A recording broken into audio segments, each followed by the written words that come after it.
I've had a log out on the wood pile for a while, so I cut off a section that I've got mounted here between centers. We're going to try to take and create a hollow form vase out of this. So we're going to literally see if we can take firewood and create art.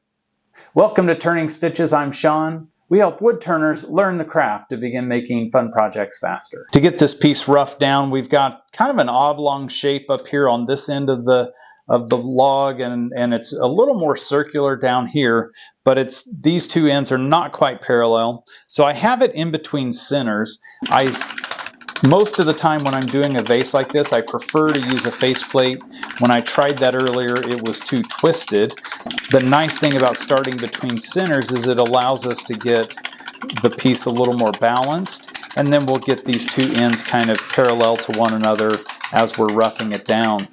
This will be kind of a rough go. We're going to be turning at about 300 RPMs to start out with.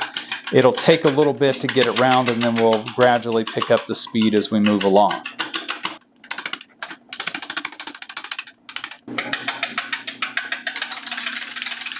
We're continuing to rough down our log toward a vase using our 1/2-inch bowl gouge.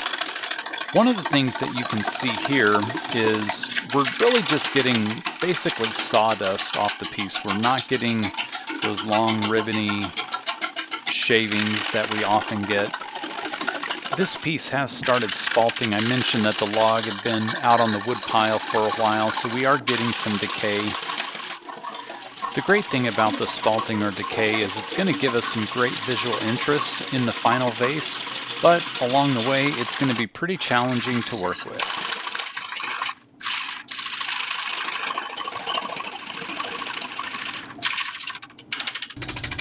We're finally getting our log mostly round, so I want to start working down here at the tailstock end and just kind of flush off this face.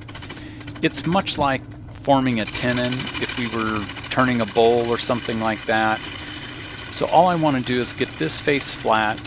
Now eventually I'm going to use this end and attach a faceplate to it. So I just need a flat surface. So we're just going to work from the outside down to the tip of the tailstock. With the end of our blank down at the tailstock end flushed off, we want to do the same thing down here at the headstock. Now we don't have a lot of room to work, but we can get this pretty close. With both ends of our blank more or less parallel, we've increased the speed on the lathe, and now we can remove some material much faster. Overall, I want the largest point of the vase to be 6 inches in diameter. So at this point, we're just trying to work down to that diameter, and then we'll start working on the shape. Now we've got our workpiece flipped end to end, and it's mounted to the lathe using a faceplate. The first thing I want to do is just kind of make sure it's round again. Probably not centered exactly where it was between centers with the faceplate. So the first thing we're going to do is just get everything back to round, and then we'll start working on the shape of our hollow form.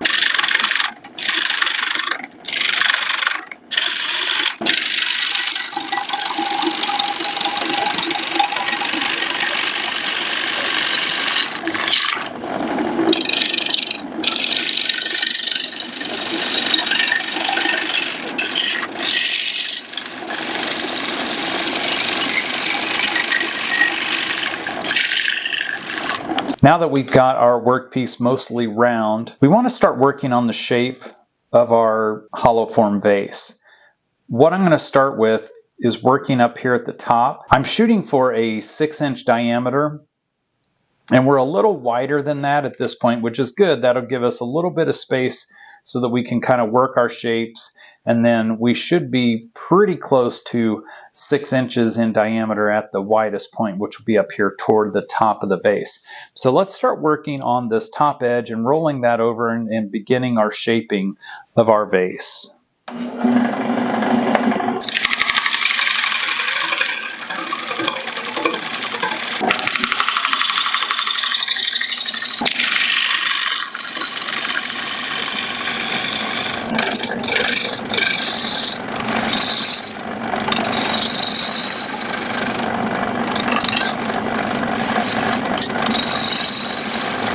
We've got some really soft material up here on this corner, And so we've added some shellac as kind of a sanding sealer just to kind of help seal the pores. And then we also kind of flooded this area with CA glue. So the next thing I want to do is work on the length of the vase and start working the taper down. So we're going to work this part of the piece down so we can get pretty close to our base, to the diameter of the base, and then we'll work to taper from this point down to the base. Down here at the base, we've got our diameter pretty much in place, so all we're going to do is start tapering from roughly this point down to this diameter, and then that should give us the outside shape of our vessel.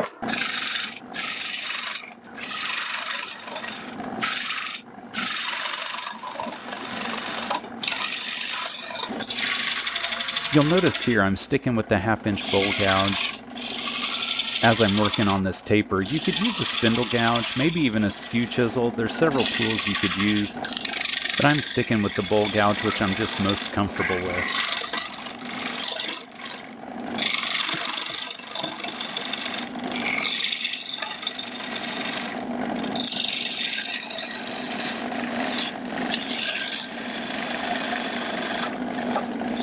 At this point, I'm pretty happy with the shape of the vessel, so I'm going to use my bowl gouge in a shear scraping mode just to try to get some of the outside surface smoothed off. We're going to have to do a lot of sanding here with this spalted material, but we're just trying to get the finish smoothed out as much as we can.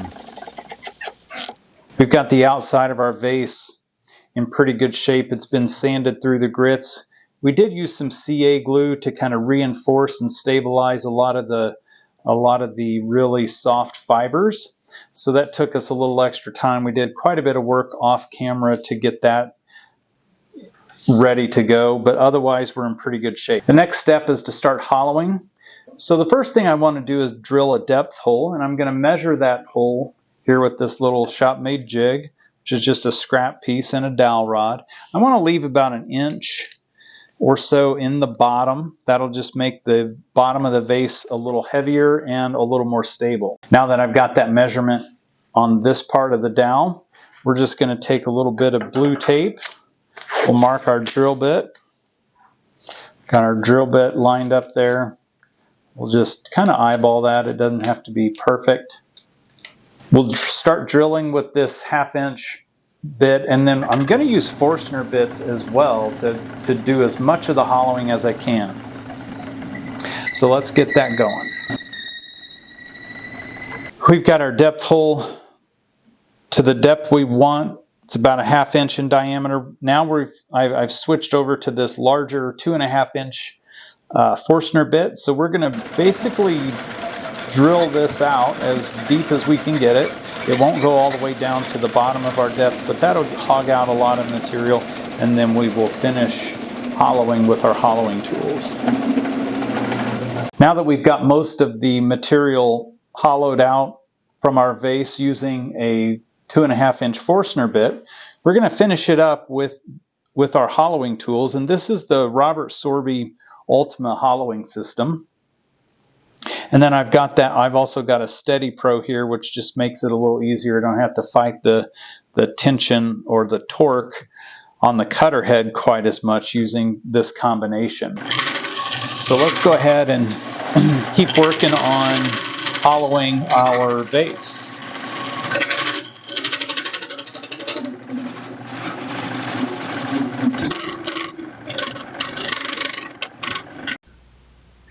With all of our hollowing done, I want to do just a little bit of sanding here on the inside of the vessel. I'm not worried too much about reaching all the way down into the bottom, but I do want to sand and kind of get it smooth right here near the rim, basically where you might pick up the vase or be able to touch or hold it. So I'm just using 100 grit and then 150 grit right here on this section just to kind of smooth kind of the bottom side of that rim. Once we're done with this, it's time for finishing. We've got the vase parted off the blank, and now we're just going to start the finishing process with a quick coat of shellac. So I'm using a 3-pound mixture of shellac that I've got here, and this is just going to be the base coat of our finish, and it's going to bring out the natural character, natural colors in this piece. So despite all the challenges we had with some really soft wood, quite a bit of CA glue to reinforce everything, we've got a piece here that's very unique, and it turned out pretty well. I'm very happy with it. If you want to learn more about all the different things I use shellac for in the shop, check out this video right here, and I'll see you there.